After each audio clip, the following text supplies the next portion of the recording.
पहले जब शादी होती थी ना, पहले लड़का लड़की को देखते, साल 2 साल के बाद निकाह होता, 2-3 साल के बाद लड़की विदा होती, उस बीच में कभी लड़का लड़की को बातचीत नहीं।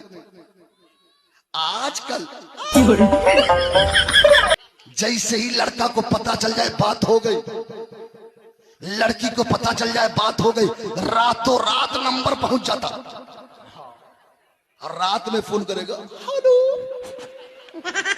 मेरी जान, मेरी लड्डू, मेरी रसमलाई, मेरी गुलगुल्ला।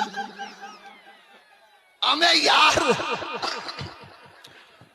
अभी तो बात करना हराम है, जी अभी तो गैर महरम है, अभी तो बात करना हराम है। तेरी लड्डू रसमलाई कहाँ हो गई?